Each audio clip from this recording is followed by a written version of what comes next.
नमस्कार दोस्तों। इन्फ्राडोज के एक नए एपिसोड में आपका स्वागत है। तो चलिए शुरू करते हैं।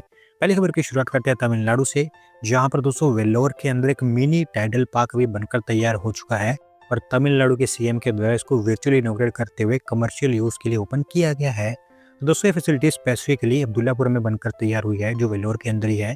57,600 स्क्वायर फीट के एरिया में फैली है और 2023 से ही इसका कंस्ट्रक्शन यहाँ पर किया जा रहा था। अब 5 फ्लोर की बिल्डिंग पूरी तरह से बनकर तैयार हो चुकी है। चेन्नई के अंदर जो मेन टाइडल पार्क बना है, उसी की लाइंस पर इसको तैयार किया गया है और उसी की तरह ये फंक्शन करने वाला है, जिसके थ्रू सरकार को उम्मीद है कि 650 के आसपास जॉब्स यहाँ पर जनरेट होंगी। अगली दोस्त अपडेट आंध्र प्रदेश से है, जहाँ पर दोस्तों आंध्र प्रदेश के अंदर भोगापुरम एयरपोर्ट की ओपनिंग को लेकर एयरपोर्ट अथॉरिटी ऑफ इंडिया के द्वारा प्रिपरेशन स्टार्ट कर दी गई है और ऐसा बताया गया है कि अगले महीने यहाँ से ट्रायल रन स्टार्ट हो जाएंगे। दोस्तों भोगापुरम एयरपोर्ट एक इंटरनेशनल लेवल का एयरपोर्ट होने वाला है, जिसको विजयनगरम डिस्ट्रिक्ट के अंदर बनाया जा रहा है। एयरपोर्ट अथॉरिटी ऑफ इंडिया के अकॉर्डिंग अभी इसका कंस्ट्रक्शन 91.7% तक कंप्लीट हो चुका है।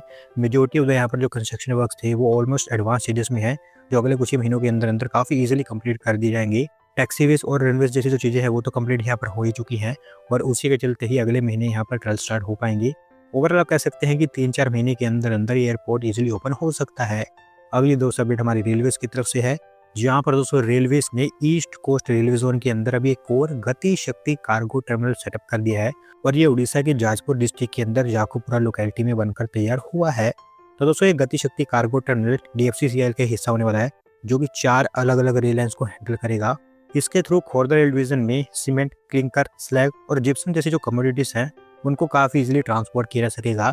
हर महीने 86 के आसपास रेक से हैंडल करेगा जब अपनी पूरी कैपेसिटी पर काम कर रहा होगा।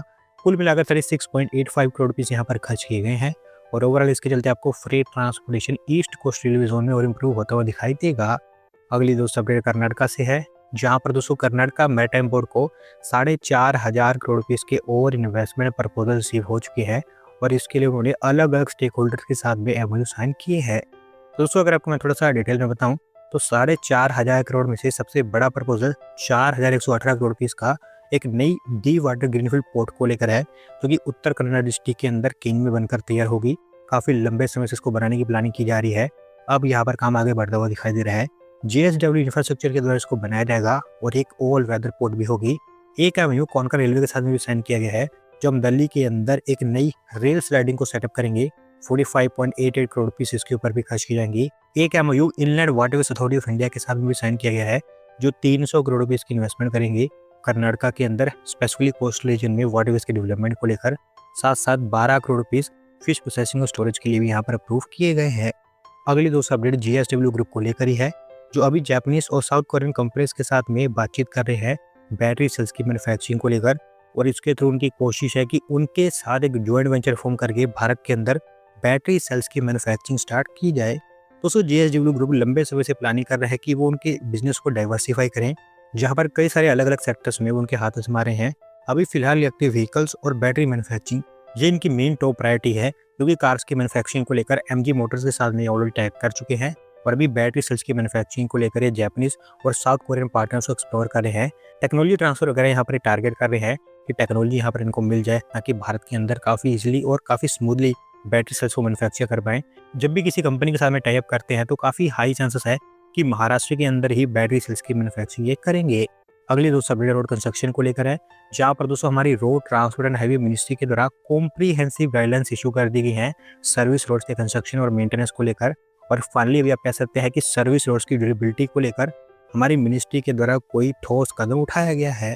दोस्तों ओवर द ईयर्स हमने देखा है कि जब भी सर्विस रोड्स के कंस्ट्रक्शन की बात आती है तो हमारे देश के अंदर कोई प्रॉपर गाइडलाइंस नहीं थी और ना ही कोई डिजाइन क्राइटेरिया था, जिसके चलते अलग अलग प्लेसेस पर सर्विस रोड्स की क्वालिटी में कई सारे वेरिएशंस हमें देखने को मिलते थे। और क्योंकि कोई रूल्स एंड रेगुलेशंस नहीं थे तो कॉन्ट्रैक्टर्स भी किसी भी तरह का मटेरियल घटिया से घटिया मटेरियल इस्तेमाल करते थे, जिससे कि रोड्स काफ़ी इजीली खराब हो जाते थे और फिर वहाँ पर हमें इश्यूज देखने को मिलते थे। इन्हीं को सॉल्व करने के लिए यहाँ पर नई गाइडलाइंस इशू की गई हैं, जहाँ पर सर्विस रोड्स की designing, construction material, drainage standards, payments, इस तरह की हर एक चीज़ को कॉम्प्रिहेंसिवली और क्लियरली यहाँ पर मेंशन किया गया है कि कौन कौन सी चीज़ कैसे कैसे करनी है।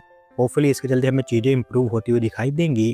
अगली दोस्त अपडेट इंदौर मेट्रो से है, जहाँ पर दोस्तों मध्य प्रदेश सरकार के द्वारा इंदौर मेट्रो की DPR चेंज को लेकर एक प्रपोजल अप्रूव कर दिया गया है और इसके चलते होगा ये कि इंदौर के डेंसली पॉपुलेटेड एरियाज में एलिवेटेड रोड की बजाय ये मेट्रो अंडरग्राउंड ऑपरेट करेगी। दोस्तों पहली डीपीआर के अकॉर्डिंग डिसाइड ये हुआ था कि इंदौर के जो डेंसली पॉपुलेटेड एरियाज है, जैसे कि खजराना स्क्वायर और सुपर कॉरिडोर के पास का जो एरिया है, वहाँ पर एलिवेटेड रूट बनाया जाए। पर लोकल रेजिडेंट्स और बिजनेस ओनर्स लंबे समय इस प्लान को अपोज कर रहे थे, क्योंकि उनका मानना था कि एलिवेटेड रोड यहाँ पर डेली लाइफ को डिस्टर्ब करेगा, साथ साथ सिटी की जो एस्थेटिक लुक है वो भी खराब होगी। और अभी उनकी इसी बात को Madhya Pradesh metro rail corporation ने मान लिया है और अब डिसाइड ये हुआ है कि खजराना स्क्वायर से बड़ा गणपति एरिया तक की जो स्ट्रेच होगी, जो पहले एलिवेटेड होने वाली थी, अब उसको अंडरग्राउंड तरीके से बनाया जाएगा। अगली दोस्तों अपडेट भी मध्य प्रदेश ही है, जहाँ पर दोस्तों Madhya Pradesh industrial development corporation का कहना है कि विक्रम उद्योगपुरी टाउनशिप को अच्छा खासा रिस्पॉन्स देखने को मिल रहा है इन्वेस्टर्स की तरफ से, और अभी उनको 8,000 करोड़ रुपए की इन्वेस्टमेंट के और इंटेंशन रिसीव हो चुके हैं। दोस्तों विक्रम उद्योगपुरी दिल्ली मुंबई इंडस्ट्रियल कॉरिडोर का ही हिस्सा है, और अभी क्योंकि अच्छी खासी इन्वेस्टमेंट हमें देखने को मिल रही है, तो अब हमें दिल्ली मुंबई इंडस्ट्रियल कॉरिडोर का इम्पैक्ट भी देखने को मिल रहा है।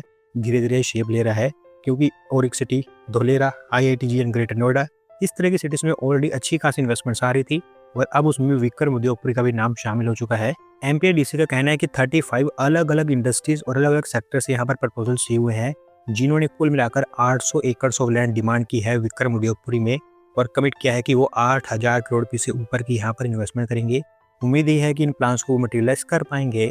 अगली दो update home ground power company CG power को लेकर है, जिन्होंने डिसाइड किया कि वो देश के वेस्टर्न पार्ट में उनकी एक नई फैक्ट्री को सेटअप करने जा रहे हैं, और इसके लिए वो 748 करोड़ रुपीस की इन्वेस्टमेंट करेंगे। दोस्तों बेसिकली इनकी नई फैसिलिटी एक स्विच गियर मैन्युफैक्चरिंग फैसिलिटी होगी, जो फैली होगी 35 एकड़ के एरिया में। 72,000 स्क्वायर मीटर का इसका बिल्टअप एरिया होगा। मीडियम और high voltage switch gears, substation automation systems और पावर इलेक्ट्रॉनिक सॉल्यूशंस यहाँ पर मैन्युफैक्चर की जाएंगी। मेनली इनकी यहाँ पर कैपेसिटी होगी, बाकी छोटी मोटी चीज़ें यहाँ पर और प्रोड्यूस होने वाली हैं। एक बार जब इस फैक्ट्री का कंस्ट्रक्शन स्टार्ट होता है, तो उसके अगले 33 मंथ्स के अंदर अंदर ये अपनी पूरी कैपेसिटी पर काम कर रही होगी। अगली दोस्त अपडेट फिर से इंदौर से है, जहां पर दोस्तों इंदौर डेवलपमेंट अथॉरिटी को फाइनली एक मेजर स्टार्टअप पार्क और एक कन्वेंशन सेंटर की अप्रूवल मिल गई है, और बता सका है कि दोनों की दोनों चीजें सुपर कॉरिडोर के पास बनकर तैयार होंगी। तो दोस्तों स्टार्टअप पार्क और कन्वेंशन सेंटर, इनको बनाने की प्लानिंग इंदौर डेवलपमेंट अथॉरिटी काफी लंबे समय से कर रही थी, लेकिन लैंड डिस्प्यूट के चलते काम कभी आगे बढ़ ही नहीं पाया। अब यहाँ पर ऐसा बताया जा रहा है कि ये हर्डल्स क्लियर हो चुकी हैं, लैंड डिस्प्यूट सॉल्व कर लिए गए हैं, जिसके चलते इनके ऊपर काम स्टार्ट हो सकता है। ज़्यादा डिटेल्स यहाँ पर सामने नहीं रखी गई है, लेकिन स्टार्टअप पार्क के बारे में ऐसा बताया गया है कि ये 6 हेक्टेयर्स के एरिया में फैला होगा और ऑलमोस्ट 9 से 10 फ्लोर्स की बिल्डिंग होगी। दोनों के ऊपर कुल मिलाकर 1,000 करोड़ रुपये की इन्वेस्टमेंट होगी। इंदौर डेवलपमेंट अथॉरिटी टारगेट कर रही है कि दोनों को अगले 3 सालों के अंदर अंदर तैयार कर दिया जाए। आज की दोस्तों आखिरी अपडेट कोची से है, जहाँ पर दोस्तों केरला के CM के द्वारा कोची के अंदर i/Info पार्क नाम का एक को-वर्किंग स्पेस इनॉग्रेट कर दिया गया है, और इसके चलते आप कह सकते हैं कि कोची के अंदर IT इंडस्ट्री को एक ओवर वर्किंग स्पेस मिल चुकी है। तो दोस्तों ये working space Ernakulam south metro station पर सेटअप की गई है। मेट्रो स्टेशन की जो बिल्डिंग है उसी के अंदर ये चीज़ें तैयार हुई हैं। बिल्डिंग के 3 से लेकर 9 फ्लोर्स तक इसी चीज़ के लिए इस्तेमाल किए जाएंगे। कुल मिलाकर 48,000 स्क्वायर फीट का एरिया यहाँ पर अवेलेबल करवाया गया है को वर्किंग के लिए, जहाँ पर work station, event spaces, training rooms, meeting rooms, conference rooms, launch, pantry, इस तरह की अलग अलग फैसिलिटीज बनकर तैयार हुई हैं, और ओवरऑल यहाँ पर आपको भी IT कंपनीज ऑपरेट होते हुए दिखाई देंगी। दोस्तों आज की वीडियो में बस इतना ही। अगर आप अपनी तरफ से अपडेट सबमिट करना चाहते हैं तो डिस्क्रिप्शन में दिए गए लिंक पर क्लिक करके सबमिट कर सकते हैं, और अगर आज की वीडियो पसंद आई हो तो वीडियो को लाइक करें, चैनल को सब्सक्राइब करें। धन्यवाद वीडियो को देखने के लिए।